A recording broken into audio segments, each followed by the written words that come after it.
মন্ত্রণালয়ের কোনো বিষয় না, এখানে অনেকগুলো বিষয় রয়েছে।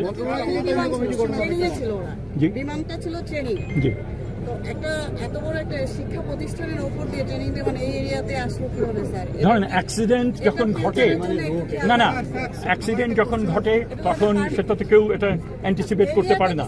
এরিয়াটা তো স্কুল এরিয়া, ওদের তো একটা লিমিটেশন আছে না, সেই বিষয়গুলো সম্বন্ধে আমি ঠিক অবহিত না। এগুলো সিভিল অ্যাভিয়েশনের ব্যাপার, অন্যান্য কর্তৃপক্ষ দেখেন। তবে আপনার এই উদ্বেগ তারা যদি শোনেন তারা হয়তো এই বিষয়গুলো তারা নেবেন। জি, আমরা এখন এখানে শেষ করি। শেষ প্রশ্ন। জি, এই রাষ্ট্রের একজন কর্মকর্তা হিসেবে আমাদের এই মেসেজটা আপনার সরকারের কাছে পৌঁছে দেবেন। এক নম্বর হচ্ছে, আমরা যতদূর জেনেছি এই ইঞ্জিনটা হচ্ছে একটা ব্যাকডেটেড ইঞ্জিন, 1984 সালের ইঞ্জিন। দুই নম্বর হচ্ছে, প্রশিক্ষণ বিমান কখনোই জনবহুল এলাকাতে প্রশিক্ষণ দেওয়ার কোনো নিয়ম নাই, কিন্তু তারা কেন এই জনবহুল এলাকাতে হচ্ছে আপনার প্রশিক্ষণ দিল, এই কোশ্চেনটা আমরা সরকারের কাছে রাখতে চাই। আপনাদের যে প্রশ্নটা এসছে সেটা অলরেডি মিডিয়ার মাধ্যমে নিশ্চয়ই জানবেন এবং আমরাও এটা অবশ্যই এটা পৌঁছে দেবো। আপনাদের এই প্রশ্নগুলো আমরা এখানে শেষ করি, এই প্রশ্নগুলো পৌঁছে দেবো। সানবিট সব দিবে সামাল। সানবিট ম্যাজিক প্রেস ডিশওয়াশিং এর মাথা ঘোরানো সলিউশন। আমরা এই যে এদেরকে উদ্ধার কর্মকাণ্ডে কিন্তু বড় রকমের বাধার সৃষ্টি করেছে এবং এটা শুধু এখান থেকে আমাদের লেসন নেওয়া দরকার যে এই ধরনের অ্যাক্সিডেন্ট যখন হবে তখন যে সংশ্লিষ্ট যারা কর্তৃপক্ষ তারা যেন নির্বিঘ্নে তারা যেন কাজটা করতে পারেন, কারণ এখানে জীবন সবচেয়ে বেশি হুমকির মুখে থাকে। এমনও হতে পারতো তার সেই সময় আমরা আরও কয়েকটি শিশুকে বাঁচাতে পারতাম।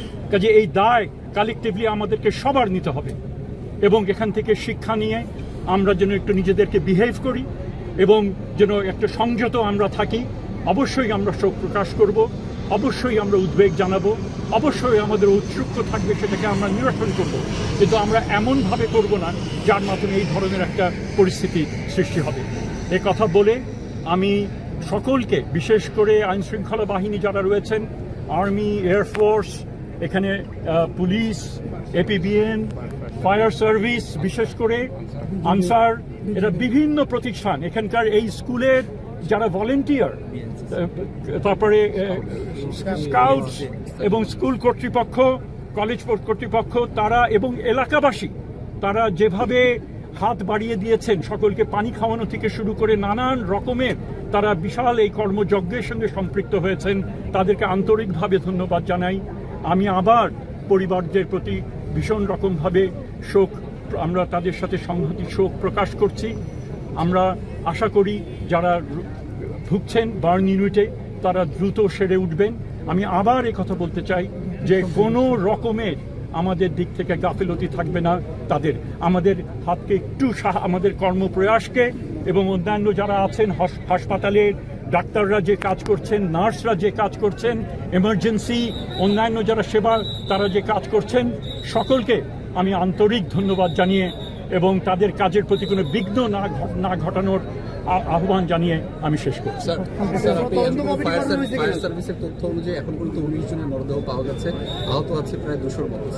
সো তাদের ক্ষতিপূরণের বিষয়ে আপনি এখন পর্যন্ত ভাবছেন কিনা এবং কোনো ধরনের কমিটি এখন না এই জিনিসগুলো অবশ্যই আগামী দিনের মধ্যে এগুলো হবে এবং এই প্রতিটা বিষয় খুবই গুরুত্বপূর্ণ, কিন্তু এগুলোর সিদ্ধান্তগুলো ঠান্ডা মাথায় নিতে হবে। অবশ্যই আমরা, কারণ যোগ্য ব্যক্তিকে তদন্ত হলে যোগ্য ব্যক্তি তারা করবেন, কোন প্রতিষ্ঠান করবেন, অনেকগুলো প্রতিষ্ঠান এখানে সম্পৃক্ত, সেই জিনিসগুলো আমরা অ্যাজ টাইম কামস আমরা শিখব। স্যার, আপনার মন্ত্রণালয় থেকে আপনারা সে ধরনের কোনো কমিটি করবেন কিনা? আর এখানে আমরা যে বিষয়টা দেখলাম যে ভবনটার প্রবেশ মুখ একটাই, কোনো ইমার্জেন্সি এক্সিট বা অন্য কোনো ধরনের নিরাপত্তা ব্যবস্থাটা আসলে খুব বেশি চোখে পড়েনি। এখানে যে ধরনের ঘটনা ঘটেছে এখানে মানে এটা একটা পুরনো দানা এবং পর্যায়ক্রমে এখন নতুন বিল্ডিং কোডে নানান শিক্ষা প্রতিষ্ঠান গঠিত হচ্ছে, সেগুলো অবশ্যই বিভিন্ন মাপকাঠি নির্ধারণ করা হয়েছে, সেই হিসেবে করা হবে এবং এই ধরনের একটা ঘটনার হয়তো মানে ওই বিষয়গুলো বোধহয় আমাদের যাওয়া এই মুহূর্তে বোধহয় ঠিক হবে না। তবে এর থেকে অবশ্যই আমরা শিক্ষা গ্রহণ করব অ্যাক্সিডেন্টের ক্ষেত্রে কিভাবে আমরা, এবং যদি আগুন লাগে কিভাবে আমরা সেখান থেকে বাইরে যাওয়া যায়, এগুলো আমরা ডেফিনেটলি বিবেচনার মধ্যে। আমরা পরবর্তীকালে যখন স্কুল বিল্ডিং যখন নিজেরা গঠন করব, তৈরি করব, তখন অবশ্যই এই বিষয়গুলো থাকবে। স্যার, ক্ষতিগ্রস্তদের ক্ষতিপূরণের ব্যাপারে আগামীকালকের মধ্যে না, আগামীকালের মধ্যে আমি কথা আমার মুখে পড়ে দিয়েন না, কারণ ভুল বোঝাবুঝি সৃষ্টি হবে, আপনারাই পরে হতাশ হবেন। আমরা অবশ্যই এটা দ্রুততার সাথে এই বিষয়গুলো নিয়ে সিদ্ধান্ত গ্রহণ করা হবে।